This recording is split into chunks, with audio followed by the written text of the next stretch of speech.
The July heat in Montana Territory pressed down like a burial shroud as Clara Beauchamp's knees struck the sun-baked earth with a sickening crack.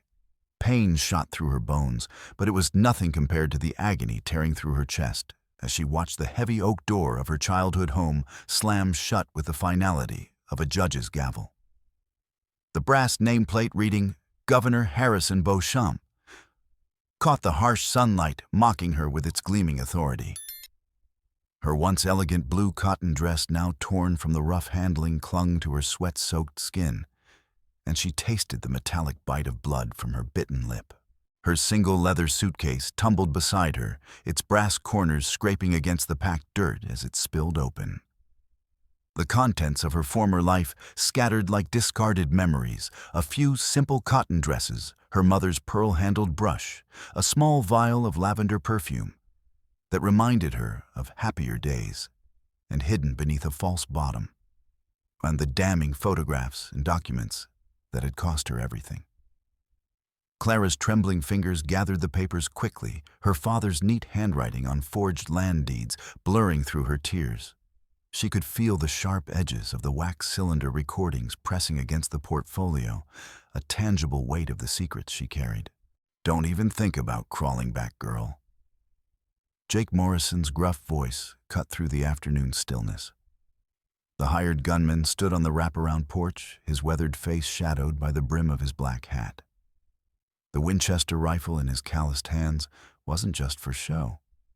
She could see the genuine menace in his pale blue eyes, the way his finger hovered near the trigger. "Governor's orders. You're dead to this family now, and if you try to change that, you'll just be dead. No loose ends for a man like him." Clara's mind reeled back to the morning 3 months ago when her world had first begun to crumble. She had been 19 then, still believing in her father's righteousness, still proud to be the daughter of Montana Territory's most powerful man. The memory felt like it belonged to someone else, now a naive girl who had crept down the mansion's grand staircase at midnight, seeking her copy of Tennyson's poems from her father's study. The polished oak floors had been cool under her bare feet, and the house had been eerily quiet except for the ticking of a grandfather clock in the hall. The study door had been ajar warm lamplight, spilling across the Persian rug. She had frozen at the sound of voices, recognizing her father's authoritative tone and the oily smoothness of Cyrus Blackwood, the railroad magnate, whose empire stretched from Chicago to the Pacific. Between them, on the mahogany desk, lay survey maps marked with red ink, their surfaces covered with what looked like official government seals. Clara had hidden behind a velvet curtain, her heart pounding as she listened. The Lakota refused to relocate from the winter grounds. Her father had said, his voice carrying the casual indifference of a man discussing livestock. They claim the Treaty of 1868 guarantees them permanent residence. But these new survey reports will change everything. Clara had pressed closer to the crack in the door, her breath shallow, as she realized what she was seeing. The maps showed the sacred burial grounds of the Lakota people, but the markers had been altered. Where the original surveys showed barren hills suitable only for hunting, someone had drawn in copper veins and gold deposits that glittered falsely in the lamplight. Brilliant work. Blackwood had chuckled, his thick fingers tracing the forged mineral claims. Washington will have no choice but to authorize forced relocation once they see these reports. The Union Pacific can lay tracks straight through their winter camp by autumn and will split the profits from the mining rights. The compensation for my cooperation. Her father had asked, and Clara had watched in horror as Blackwood pushed a leather satchel across the desk. The bag had fallen open, revealing neat stacks of $100 bills, their edges crisp and unmarked. 50,000 now, 50,000 when the tribes are relocated. Plus, of course, the marriage arrangement we discussed. Blackwood had replied, his eyes gleaming with greed. Clara's breath had caught in her throat. Marriage arrangement. She had leaned in closer, her hands clutching the curtain fabric. Your son will make a fine husband for Clara. Her father had continued sealing her fate with the stroke of a pen. The union will legitimize our partnership and ensure her silence about our business dealings. She's too curious for her own good, but this will keep her in line. That night, Clara had realized her father wasn't just a corrupt politician. He was a monster who would sell his own daughter to cover his crimes. She had spent the next 3 months carefully gathering evidence, using her privileged access to photograph documents with her small Kodak camera, copying correspondence in her neat handwriting. During the quiet hours when the household slept, and even recording conversations with a wax cylinder device she had hidden behind her father's bookshelf. She had risked discovery every time, her hands shaking as she replaced files exactly as she found them. The evidence was devastating. Forged land surveys that fabricated mineral deposits on sacred tribal grounds to justify relocation. Bribery receipts showing payments to territorial officials, including judges and surveyors.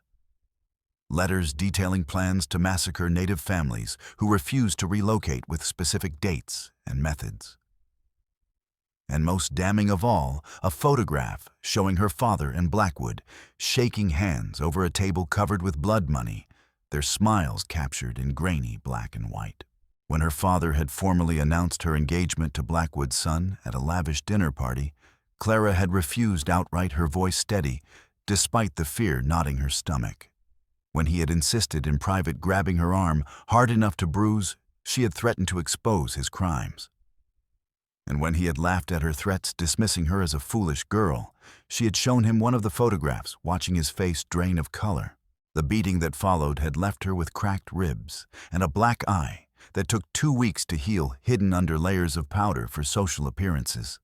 But she had endured it, knowing that the evidence hidden in her suitcase was the only thing that could save Red Hawk's people from annihilation. Now, as she knelt in the dirt outside her former home, Clara felt the weight of that evidence, like a physical burden.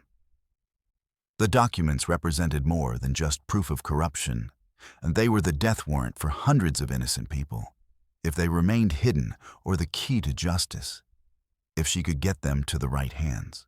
From the ridge overlooking the estate, Red Hawk watched the scene unfold with the practiced stillness of a hunter. His black stallion shifted restlessly beneath him, sensing its rider's tension. At 28, Red Hawk had learned to read the signs of violence in men's faces. The tightened jaw, the cold eyes, and the white girl's suffering stirred memories he had tried to bury deep. He had been scouting the governor's estate for 3 days, not out of curiosity, but necessity. As a war leader of the Crow Dog Band of Lakota, he had sworn to protect his people's sacred grounds by any means necessary. The rumors of new railroad construction through their winter camp had reached his ears via traders, and he had come to gather intelligence on the man responsible, observing patterns of guards and visitors. Red Hawk's weathered hands bore the scars of countless battles, from knife fights with rival tribes to skirmishes with cavalry, and his chest carried the raised marks of Sundance ceremonies that had prepared him for sacrifice. But watching this white woman cast out like a broken tool stirred something in him that he had thought long dead, a memory of his younger sister, White Dove, who had been cast out by their father for refusing an arranged marriage to seal a tribal alliance. 3 days later, cavalry soldiers had found her alone on the prairie. They had done unspeakable things to her before killing her, leaving her body as a warning. The image of her mutilated form had haunted Red Hawk for years, fueling his resolve to protect the vulnerable. The wind carried the scent of sage and approaching storm clouds as Red Hawk guided his horse down the ridge.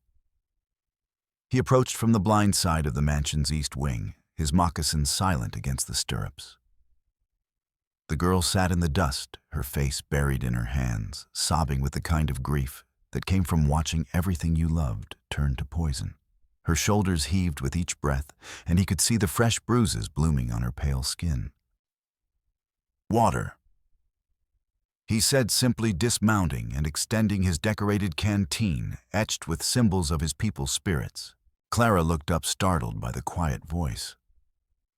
Before her stood a man unlike any she had ever seen, tall and lean, with black hair braided with eagle feathers and eyes that seemed to hold the wisdom of ages. His clothes were a mixture of traditional buckskin leggings and a practical frontier shirt, and the Spencer repeating rifle across his back was Army issue, suggesting he had taken it from a soldier in battle. His face was marked by a faint scar across one cheek, a reminder of past conflicts. I don't understand. Clara stammered, her voice hoarse from crying. She wiped her eyes with the back of her hand, smearing dust across her cheek. Red Hawk studied her face, noting the fresh bruises around her jaw and the way she favored her left side. These weren't the marks of a single beating. They spoke of systematic cruelty, perhaps, over weeks. "You are hurt," he said in careful English, his accent thick but understandable, shaped by years of trading with settlers. The road ahead is dangerous for a woman alone, especially one who carries secrets. The land is unforgiving, and men like those on that porch are everywhere.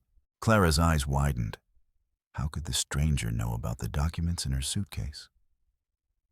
She glanced at the volley, its contents still partially spilled, and quickly shoved the papers back inside. "What do you mean? Who are you?" "Your father trades in stolen land." Red Hawk set his dark eyes, never leaving her face. "My people's land. You would not be cast out unless you threatened that trade. I have watched this house for days. I see the guards, the visitors, like Blackwood. You carry proof, yes?" Before Clara could respond, the sharp crack of a rifle shot echoed across the estate grounds. Wood splinters exploded from the porch railing beside her head, showering her with fragments that stung her skin.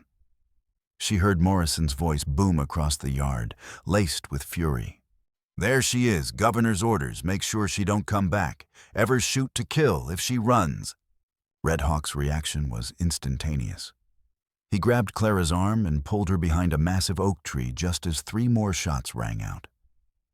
The bullets whistled past their hiding spot, embedding themselves in the trunk with sharp thunks that made Clara's ears ring. The acrid smell of gunpowder filled the air as more shots peppered the ground around them, kicking up puffs of dust. "Stay low," Red Hawk commanded, drawing his Colt .45 with fluid precision, the metal glinting in the sunlight. "They mean to kill you, not just frighten you. I count 4 men professional by their spacing." Clara's mind reeled as the reality of her situation crashed over her. Her father had ordered her death.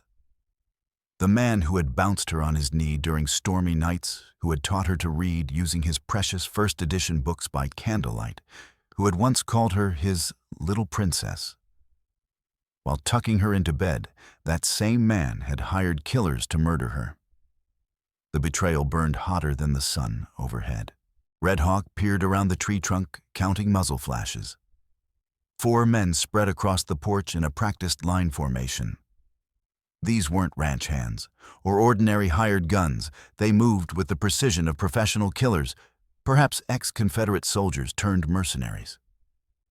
He took careful aim at the leftmost gunman and squeezed the trigger. The man screamed and clutched his shoulder, stumbling backward and disrupting their formation, blood staining his shirt. "Run," Red Hawk said, grabbing Clara's suitcase with his free hand. "To the brush line. Now, I'll cover you." They sprinted across the open ground, Clara's long skirts tangling around her legs as bullets kicked up dirt at their heels. The thorny undergrowth tore at her blue cotton dress and scratched her arms, drawing thin lines of blood. But Red Hawk's strong grip kept her moving forward. Behind them, Morrison's voice roared orders to his men, his anger at losing his easy target clear in every word, echoing like thunder. "Spread out. Find them governors paying $1,000 for proof she's dead. The Indian too, if he gets in the way." The words hit Clara like a physical blow. $1,000. Her father had placed a bounty on her head like she was a common outlaw, and every gunman in the territory would soon know her face from wanted posters. Her legs burned from the effort, but she pushed on, her mind racing with plans to reach federal marshals in Denver. They reached the spot where Red Hawk had tethered his horse. But the black stallion was wild with panic from the gunfire, rearing and snorting. As Red Hawk tried to calm the animal with soft Lakota words, Clara suddenly swayed on her feet. The oppressive heat, the shock of betrayal, the physical exertion, it all crashed over her at once. Her vision blurred spots dancing before her eyes, and she felt herself falling, the world tilting sideways. Red Hawk caught her just as she collapsed, her suitcase tumbling to the ground. The horse reared and pulled free from its tether, galloping away across the prairie with their only means of fast escape. Red Hawk cursed in Lakota as he watched their transportation disappear into the distance, knowing it would take hours to track the animal if they survived. He can't breathe. Clara gasped, her corset stays digging into her ribs, restricting her lungs. Red Hawk quickly loosened the laces of her bodice with efficient movements, allowing her to breathe more freely. Heat sickness, he diagnosed, noting her flushed face and rapid pulse. You need shade and water. Hold on. He could hear Morrison's men crashing through the brush behind them, their voices growing closer, calling out positions. With no choice left, Red Hawk hefted Clara's unconscious form in his arms and grabbed the suitcase, beginning the arduous journey deeper into the wilderness.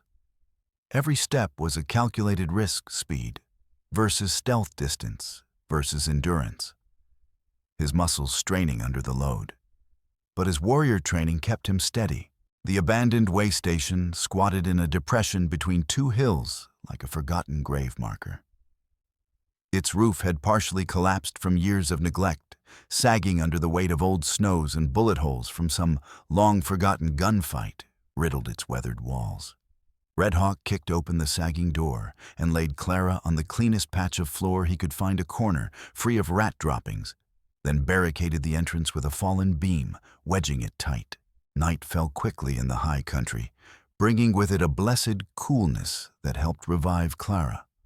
Red Hawk built a small, smokeless fire from debris, using dry twigs to minimize visibility, and tended to her injuries with supplies from his saddlebag, a pouch of healing herbs and clean cloth strips. She had cuts on her arms from the thorns, a nasty bruise on her temple from when she had fallen, and the telltale marks of old beatings across her ribs, purple and yellowing. "Where are we?" Clara asked as consciousness returned, her voice weak but steady, sitting up slowly. "An old mail station." Red Hawk replied, his calloused hands gentle as he cleaned a cut on her forearm with a damp cloth. "Abandoned when the railroad changed routes 2 years ago. Safe for now, but not for long. Your father's men are trackers. They'll follow our footprints if we're not careful." Clara struggled to sit up, wincing at the pain in her ribs, sharp like knives. "Why are you helping me? Your people have every reason to hate mine.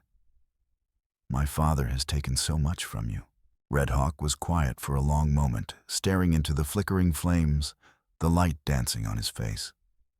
When he spoke, his voice carried the weight of old grief. "My sister was your age when she was cast out. White Dove refused to marry a man chosen by our father, so he declared her dead to the family. 3 days later, cavalry soldiers found her alone on the prairie.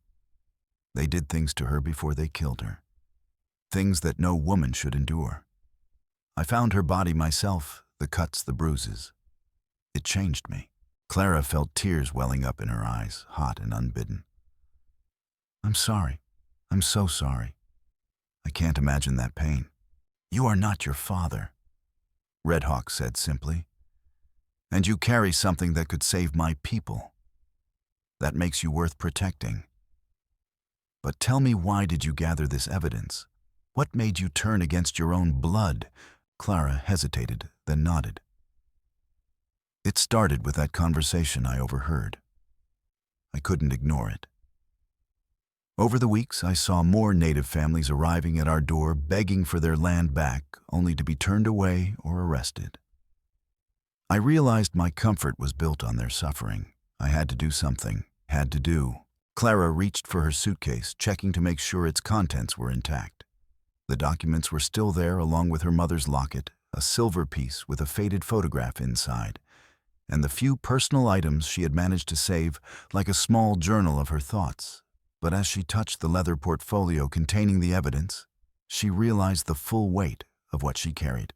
"What I have, it's not just proof of corruption," she said slowly. "It's evidence of planned genocide. My father and Blackwood aren't just stealing land, they're planning to massacre entire tribes." The letters mention poisoning wells, burning camps at night. Red Hawk's eyes sharpened like a hawk spotting prey. "Show me. I need to know the details to warn my people." Clara opened the portfolio and spread the documents across the floor and the firelight illuminating the pages. There were forged survey maps showing fake mineral deposits on sacred Lakota grounds, correspondence discussing the removal of hostile elements, and most damning of all, a detailed plan for a coordinated attack on winter camps throughout the territory, complete with timelines and assigned militia units. "This letter," Clara said, pointing to a document in her father's handwriting, "orders the poisoning of water supplies near tribal camps with arsenic from mining operations. And this one discusses distributing smallpox-infected blankets to reservation schools disguised as aid." Red Hawk studied the documents, his jaw tightening with each revelation, his fists clenching. "How many people know about this? When do they plan to act?" "My father, Blackwood, and maybe a dozen territorial officials. But if I don't expose this soon, they'll implement the plan before winter. Thousands of innocent people will die, women, children, elders. I've seen the lists of targets, including your band's winter camp." The sound of approaching horses interrupted their conversation, and the hoofbeats growing louder. Red Hawk immediately doused the fire with a handful of dirt and positioned himself by the barricaded door, revolver in hand.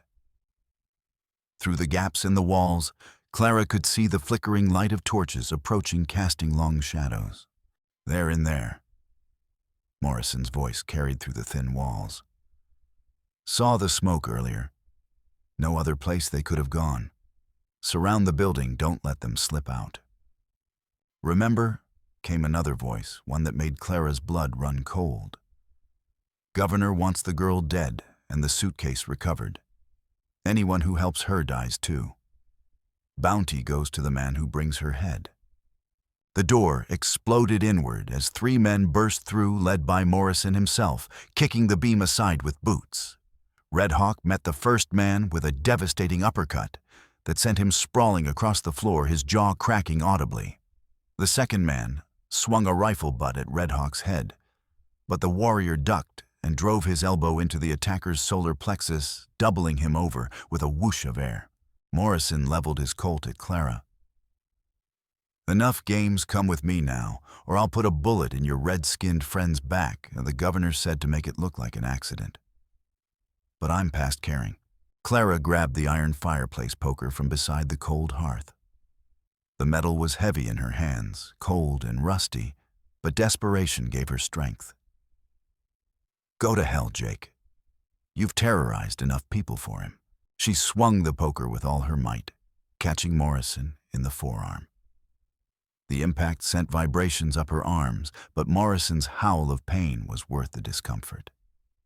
He dropped his gun, clutching his broken arm bones, protruding slightly. "You little hellcat." Morrison snarled, drawing a knife with his good hand, the blade glinting. "I'll carve you up piece by piece, start with your pretty face." He lunged forward, the knife slashing air, but Red Hawk, despite the pain from a vicious kick to his ribs that made him grunt, swept Morrison's legs out from under him. The hired gun crashed into the wall, and his knife went skittering across the floor into a corner. But as the attackers began to retreat, dragging their injured Morrison turned back with a cruel smile, spitting blood. "Enjoy your last night together," he called out. "Your father's put a bounty on your head, girl. Dead or alive, $5,000. Every gun in the territory will be hunting you by morning, and we'll be back with dogs." As the men melted back into the darkness, Clara knelt beside Red Hawk, who was breathing hard and holding his ribs. A thin trickle of blood ran from the corner of his mouth, and she could see the agony he was trying to hide, his face pale in the moonlight, filtering through cracks. "How badly are you hurt?" She asked her medical knowledge from her finishing school education, helping her assess his condition, pressing gently on his side. "Ribs are cracked, not broken," he said through gritted teeth, wincing. "I'll live, but we can't stay here. They'll be back with more men and perhaps reinforcements from town." Clara helped him to his feet, noting how he tried to hide the extent of his injuries, leaning on the wall for support. "There's something else I need to tell you. About what's really in that suitcase. There's a map showing the exact routes for the railroad through your sacred burial sites. They gathered their belongings and slipped out into the night. But Clara could see that Red Hawk's condition was deteriorating. Every step seemed to cost him tremendous effort, and she found herself supporting more and more of his weight as they moved through the darkness, sticking to shadows. They traveled through the night, following game trails and dry creek beds to avoid leaving obvious tracks. Clara's feet were raw and bleeding in her delicate leather boots, blisters forming, and her torn dress caught on every thorn and branch, ripping further. But she pressed on, driven by the knowledge that hundreds of lives depended on the evidence in her suitcase. She learned to move quietly, mimicking Red Hawk's steps, her body adapting out of necessity. Dawn found them in a grove of cottonwoods beside a stream, both exhausted and in need of rest. Red Hawk collapsed against a tree trunk, his face gray with pain and exhaustion. Clara used strips torn from her petticoat to rebandage his ribs, wrapping tightly to stabilize, and they shared the last of the jerky from his pack, chewing slowly to make it last. "Tell me about your family," Clara said, partly to distract herself from their dire situation, and partly because she genuinely wanted to know about this man who had risked everything to help her. She sat on a log, her hands clasped to stop them shaking. Red Hawk stared across the stream for a long moment before answering, his voice low. "My father was chief standing bearer of the Crow Dog Band. He believed in peace with the white man, thought treaties could be honored if both sides acted with honor. I was young then, believed it too. We signed papers, gave up hunting grounds for promises of protection." He touched a jagged scar that ran across his collarbone, tracing it absently. "I learned different when the cavalry came to our village in the winter of 1876. They said we had broken the treaty by hunting on our own ancestral grounds. But we had done nothing wrong. The treaty allowed us to hunt there for food during harsh seasons. It was a lie to justify taking more land." "What happened?" Clara asked softly, leaning forward. "They came at dawn when the warriors were away hunting. Killed my father with a saber as he defended the teepee my mother shot in the back as she shielded children, my sister. They dragged her out and—" His voice trailed off, then steadied. "Burned our teepees, scattered our horses. Left me alive because I was away gathering firewood, and they wanted someone to carry the message to other bands. I returned to ashes and blood." Red Hawk's voice remained steady, but Clara could see the pain in his eyes, the way his hand tightened on his knife hilt. "I was 16 then. I've spent 12 years fighting to protect what's left of my people. But men like your father, they make it almost impossible. They twist words, break promises." Clara felt the weight of her family's crimes settling on her shoulders like a burial shroud. "How many people have been hurt because of what my father did? I need to know the scale to fight it." "Tsarber, hundreds," Red Hawk said. "Maybe thousands. Whole families forced to march to reservations in the desert, feet bleeding on rocks. Children dying of hunger because their parents can't hunt on ancestral grounds. Elders freezing to death because the government blankets are too thin and arrive too late. Last winter, 50 from my band alone perished from disease spread by contaminated supplies." They fell silent, each lost in their own thoughts. Clara found herself thinking about her privileged childhood, about the times she had felt proud of her father's position, and the respect people showed him at galas and meetings. How much of that respect had been built on the suffering of innocent people? She remembered a native man at their door last year, pleading for his farm only to be arrested as a trespasser. The sound of barking dogs in the distance interrupted their rest, sharp and insistent. Morrison's men had found their trail and were closing in with hunting hounds, the bays echoing. Red Hawk struggled to his feet, but Clara could see that his injuries were taking their toll, his movement slower. "We need to reach the river," he said, pointing toward a line of trees in the distance. "Water will kill our scent, give us a chance to lose them. But it's swollen, dangerous crossing." They stumbled toward the distant stream, Clara supporting Red Hawk's weight as much as she could, her arm around his waist. Behind them, the baying of the hounds grew louder, and she could hear the voices of their pursuers growing closer, shouting commands. The river was swollen from recent mountain rains, its brown waters rushing toward the distant peaks with frightening speed, white foam capping the waves. Clara looked at the churning current and felt her stomach drop. She had never learned to swim. It wasn't considered proper for young ladies of her social class who were taught embroidery instead.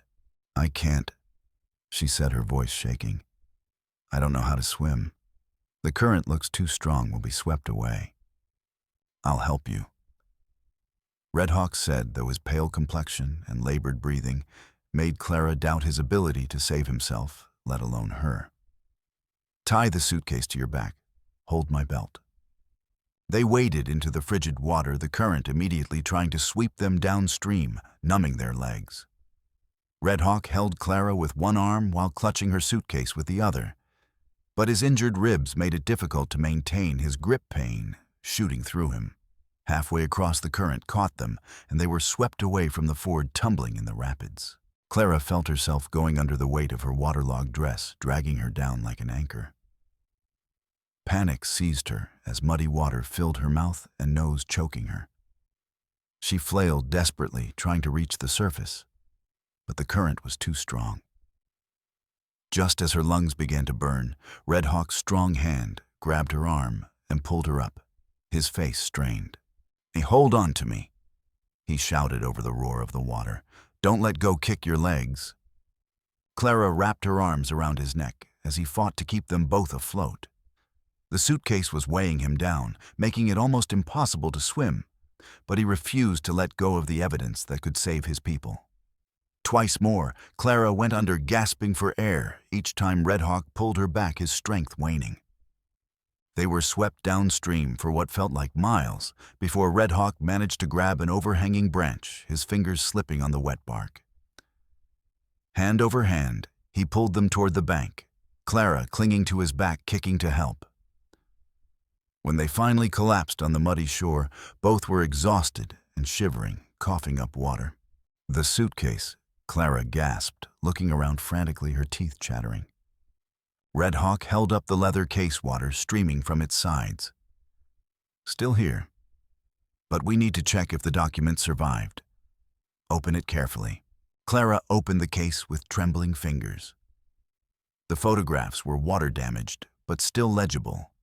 The images faded but clear enough, and most of the documents had survived thanks to the oiled leather portfolio. But they had lost their food supplies, and Red Hawk's horse was nowhere to be seen, likely miles away. "Where are we?" Clara asked, looking around at the unfamiliar landscape, rocks and sparse trees. "East bank of the Missouri." Red Hawk said, his voice strained. "My people's camp is half a day's walk north, if we can reach it without being spotted." He tried to stand, but swayed dangerously. Clara caught his arm, feeling the fever heat radiating from his skin. The river crossing had taken the last of his strength, and she realized with growing fear that he might not survive the journey if infection set in. "You're burning up," she said, pressing her hand to his forehead. "We need to get you medical attention. Let me check your wounds again. My people, they have medicine." Red Hawk mumbled, his eyes unfocused. "Traditional healing willow bark for fever, yarrow for wounds. But first, have to warn them about the attack plans in those papers." Clara helped him to his feet, and they began the long walk north. But within an hour, it became clear that Red Hawk couldn't continue. He collapsed beside a fallen log, his breathing shallow and his skin ashen, sweat beading on his brow. "Now leave me," he said weakly. Take the evidence to my people. Tell them what's coming and the poisoning the blankets. Chief Standing Bear will know what to do. I'm not leaving you, Clara said firmly. We'll rest here until you're stronger. I can make a poultice from what you taught me earlier, crush those leaves for the cuts. They sheltered in a small grove of aspens, Clara using her torn petticoat to create a makeshift shelter from the sun, tying branches together. She had learned some basic medical knowledge from her finishing school education, including herbal remedies from a book on frontier survival, and she used that knowledge to tend to Red Hawk's wounds as best she could. Boiling water over a small fire for cleanliness. As the day wore on, Clara found herself thinking about the strange turns her life had taken. A week ago, she had been a privileged governor's daughter, worried about nothing more serious than what dress to wear to the next social function or how to avoid her unwanted suitor. Now she was a hunted fugitive, caring for a wounded Lakota warrior, while carrying evidence that could prevent a genocide. She wondered if Thomas knew about the bounty, if he approved. When Red Hawk's fever finally broke that evening, Clara was exhausted, but relieved, wiping his brow with cool cloth. How do you feel? Like I've been trampled by a buffalo, he said, managing a weak smile. But I'll live, thanks to you. You're stronger than you know. We need to keep moving, Clara said, looking anxiously at the darkening sky.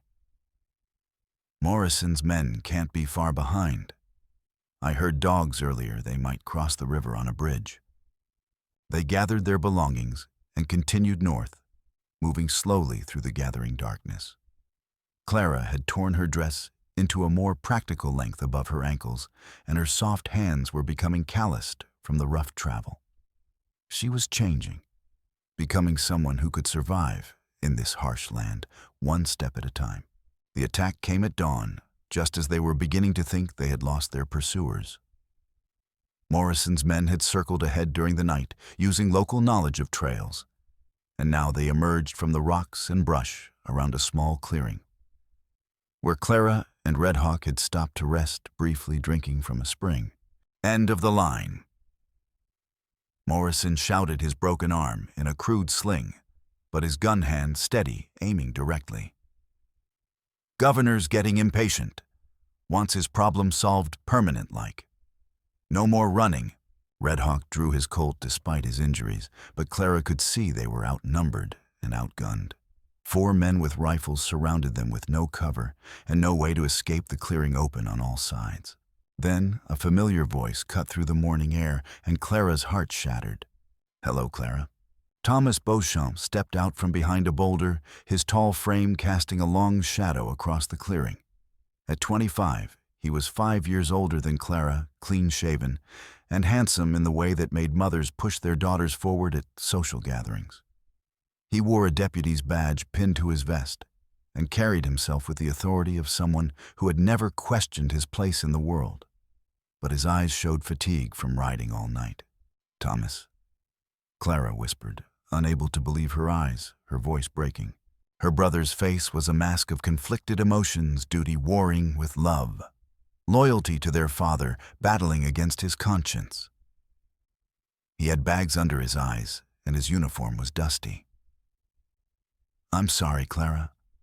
I truly am. But Father sent me to bring you home. He said you'd been kidnapped by this Indian, but I see that's not true. To kill me, you mean? Clara said, her voice steady despite the tears threatening to fall. The bounty, the shots don't lie to me, brother. Thomas's composure cracked slightly, his hand twitching on his gun. It doesn't have to be that way. I've convinced Father to show mercy if you come willingly.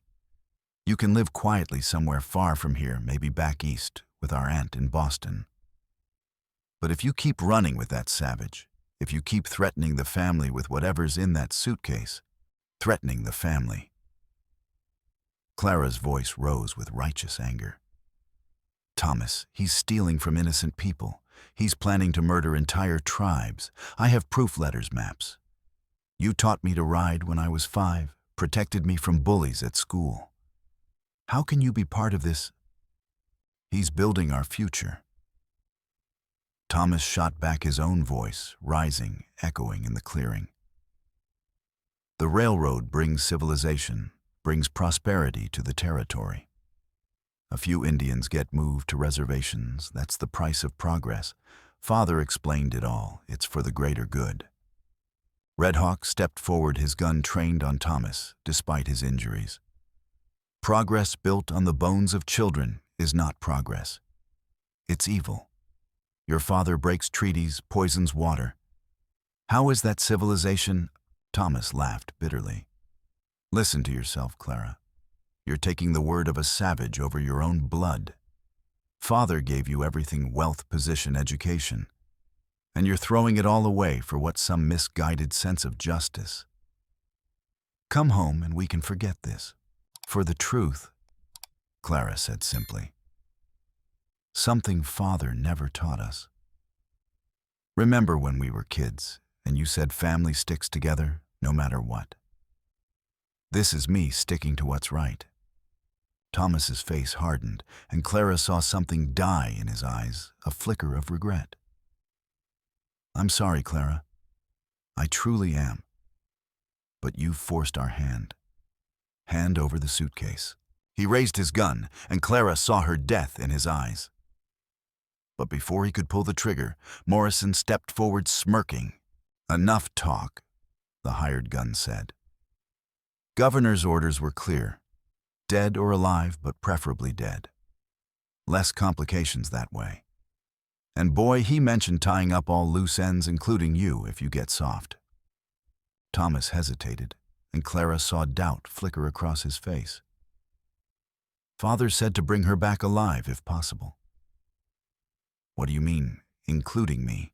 Morrison's smile was cold as winter. That's not what he told me, boy. He said, and I quote, "Make sure she can never testify against me, and make sure her savage friend disappears too. Oh, and one more thing he said, to make sure you don't come back either. Something about loose ends and family loyalty. You've seen too much of the books, asked too many questions lately." What? Thomas's voice was barely a whisper, his gun lowering slightly. Course he does. Morrison continued, enjoying the moment. You know too much about the family business. Can't have a conscience getting in the way of progress, can we? He figured you'd sympathize with her eventually, blood and all. The words hit Thomas like a physical blow. He staggered backward, his gun lowering as the full implications sank in. He wants me dead too. After everything I've done for him, deputy work covering up the arrests. Morrison laughed. Boy, you're even dumber than your sister. You think anyone cares about your badge out here? Now step aside or I'll collect the bounty on all three. Thomas's world crumbled, just as Clara's had. Everything he had believed about their father, about their family's honor, about his own place in the world, all of it was lies. The man he had served faithfully, helping with business deals and arrests, had marked him for death, just as surely as he had marked Clara. Memories flashed, childhood promises to protect Clara. Doubts he'd suppressed about the native evictions. Oh, you bastard. Thomas whispered, then louder. You goddamn bastard. The transformation was instantaneous. Thomas's gun swung toward Morrison, his deputy's training taking over, steady aim. You're under arrest for conspiracy to commit murder. Drop the knife. Morrison laughed. Boy, you're as weak as she is. No wonder your father wanted you both out of the way. Thomas's response was to put a bullet through Morrison's heart. The hired gun toppled backward, his rifle clattering on the rocks, eyes wide in surprise. The other men, seeing their leader dead and facing an armed deputy, began to back away. Thomas, Clara called out, but her brother was already turning away, holstering his gun. Get out of here, Clara. He said, his voice hollow with defeat. Take your evidence and get as far away from this place as you can. Find someone who still believes in justice and make them listen. Federal marshals in Denver, go there. "What about you?" Clara asked, though she already knew the answer, her heart aching. Thomas looked at her with eyes that seemed to have aged decades in minutes. "I'm going home to have a conversation with Father about family loyalty, about the difference between right and wrong. And I'll get more evidence from his safe keys or in my pocket. Here." He tossed a small bundle of papers from his vest, additional letters he'd found. He walked away, leaving Clara and Red Hawk alone in the clearing with Morrison's body. The other hired guns had melted away into the wilderness, their resolve broken by their leader's death. "He's going to kill Father," Clara said, not really asking, clutching the new papers. "Yes," Red Hawk said simply. "And then he'll face justice for it. Your brother is a good man who served an evil master. Now he'll pay the price for both choices. But he gave us more proof, use it." Clara felt a terrible sadness settle over her. Thomas had saved her life, but at the cost of his own. She would never see him again, never have the chance to tell him she forgave him for serving their father, or thank him for choosing her in the end. "Do we need to move?" Red Hawk said, his voice gentle but urgent. "Before more men come. The camp is close, follow me." They gathered their belongings and continued north, leaving Morrison's body for the scavengers. Clara found herself thinking about her brother's sacrifice, about the courage it had taken for him to choose right over wrong when it mattered most. The new papers included bank records further linking Blackwood to bribes. The journey to the Lakota camp took another day with Red Hawk's injuries, forcing them to rest frequently. Clara learned to read the signs of the wilderness, how to find water by watching the flight patterns of birds, how to identify edible plants like wild berries, how to read the weather in the shape of clouds to avoid storms. She was becoming someone new, someone who could survive in this harsh land, her determination growing. When they finally saw the smoke rising from the valley ahead, Red Hawk's face brightened for the first time since Clara had known him. "My people," he said, his voice thick with emotion. "We're home." The Lakota camp was a collection of teepees and log cabins arranged around a central fire pit, with horses tethered and children playing. As they approached, Clara could see men, women, and children going about their daily tasks, tending horses, preparing food like dried meat, working on weapons and clothing with beads and quills. But when they saw Red Hawk approaching with a white woman, everything stopped, wary eyes turning. Chief Standing Bear stepped forward, his silver hair braided with eagle feathers and his weathered face marked with the scars of countless battles. He was a man who commanded respect through strength and wisdom, and Clara could see why Red Hawk followed him, his presence calming yet authoritative. The chief spoke to Red Hawk in rapid Lakota, his voice carrying authority and concern, gesturing at Clara. Red Hawk responded in the same language, gesturing toward Clara and speaking earnestly. Clara caught a few words: evidence, genocide, father. But the conversation was too fast for her limited understanding picked up from books. "He wants to know why you're here," Red Hawk explained to Clara. "Chief Standing Bear is suspicious of white visitors. Too many have brought only lies and disease. He asks if you're a spy." Clara stepped forward, her suitcase in her hands. Despite her exhaustion and fear, she stood straight and met the chief's eyes. "Tell him I have proof of the man who stole his people's land. Tell him I want to help stop the killing. I'm no spy, I'm the daughter who turned against her father," Red Hawk translated, and the chief's expression grew more interested. He spoke again, and Red Hawk turned to Clara. "He says many white people have promised to help. All of them have lied. What makes you different? Why should we trust you?" Clara opened her suitcase and pulled out the water-damaged but still legible documents, including Thomas's additions. "Tell him these are proof of the lies. Tell him I risked everything to bring them here, and I'm prepared to risk everything to see justice done. The plans include attacks on this very camp." The chief examined the documents with growing amazement. He could read English well enough to understand the implications of what he was seeing: forged surveys, bribery receipts, plans for systematic extermination. When he looked up at Clara, his eyes held a mixture of respect and wariness, nodding slowly. "He says the evidence is powerful," Red Hawk translated. "But he wants to know what you expect in return." "Land money, nothing," Clara said firmly. "I want to stay here if you'll have me. I want to help right the wrongs my father committed. I want to be part of something good for once in my life. Teach me your ways, and I'll share what I know about the law." The chief studied her for a long moment, then spoke again. "He says you may stay, but you must prove yourself. Words come easily to white people. Actions are harder. Start by helping with the healing tent. Show your skills." "I understand," Clara said, relieved. Over the following days, Clara worked to earn the trust of the Lakota people. She helped with cooking using her knowledge of herbs and medicine to tend to injuries in the healing tent, mixing salves for cuts and brewing teas for fevers. She assisted with the children's education, teaching basic reading while learning Lakota words in return.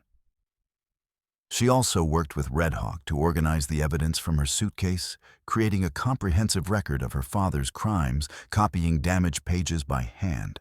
The breakthrough came when a rider arrived from the territorial capital with news that sent shockwaves through the camp. Thomas Beauchamp had indeed confronted his father about the bounty on his children's heads. The confrontation had ended with Thomas shooting Governor Beauchamp in the chest during a heated argument in the study, then turning himself in to the territorial marshals, confessing everything. But Thomas had done more than commit patricide. Before his arrest, he had raided his father's safe and turned over additional evidence of corruption to the authorities. The safe had contained letters detailing plans for the systematic extermination of Native American tribes throughout the territory, along with financial records showing the scope of the bribery scheme, including names of complicit bankers. Combined with the documents Clara had preserved, the evidence was overwhelming. Cyrus Blackwood was arrested at his Denver mansion, his protests of innocence falling on deaf ears as marshals seized his offices. Federal marshals raided government offices across 3 territories, arresting dozens of officials involved in the land fraud scheme. The railroad companies involved saw their stock prices collapse as investors fled in panic, headlines spreading the scandal. But the victory came at a terrible cost. Thomas Beauchamp was sentenced to hang for the murder of his father, despite the mitigating circumstances and petitions from reform groups. Clara's petition for clemency was denied by the territorial governor, who was himself under investigation for corruption, fearing precedent. The execution was scheduled for a cold morning in November. Clara made the journey to the territorial capital, the only family member brave enough to attend riding with a Lakota escort for safety. She stood in the crowd of witnesses, tears streaming down her face as she watched her brother climb the scaffold with quiet dignity, his hands bound. Thomas saw her just before the hood was placed over his head, and he smiled, the first genuine smile she had seen from him in years. "I'm proud of you, Clara," he called out, his voice carrying across the silent crowd. "You chose the right side. I'm sorry it took me so long to choose it, too. Use the evidence, make it count." Those were his last words. Clara watched as the trap door opened, watched as the only family she had left paid the ultimate price for trying to save her. When it was over, she walked away from the scaffold and never looked back, returning to the camp with a hardened resolve. Clara returned to the Lakota camp broken-hearted, but determined. She threw herself into the work of rebuilding using her knowledge of law and government to help the tribe navigate the process of reclaiming their stolen lands, writing letters to Washington, and organizing petitions. It was slow, frustrating work, but gradually progress was made with initial court rulings in their favor. Red Hawk's injuries healed over the winter months, though he would always carry scars from their ordeal, a limp in cold weather. He and Clara grew closer as they worked together, their partnership deepening into something neither had expected, shared glances by the fire, quiet conversations, about dreams. When spring came and he asked her to marry him in the traditional Lakota way, presenting a beaded necklace, she accepted without hesitation. The wedding ceremony took place at sunset, with the entire tribe in attendance, drums beating rhythmically. Clara had learned enough Lakota to speak her vows in Red Hawk's language, promising loyalty and strength, and she wore a dress made from deerskin and decorated with beads created by the tribal women patterns symbolizing unity.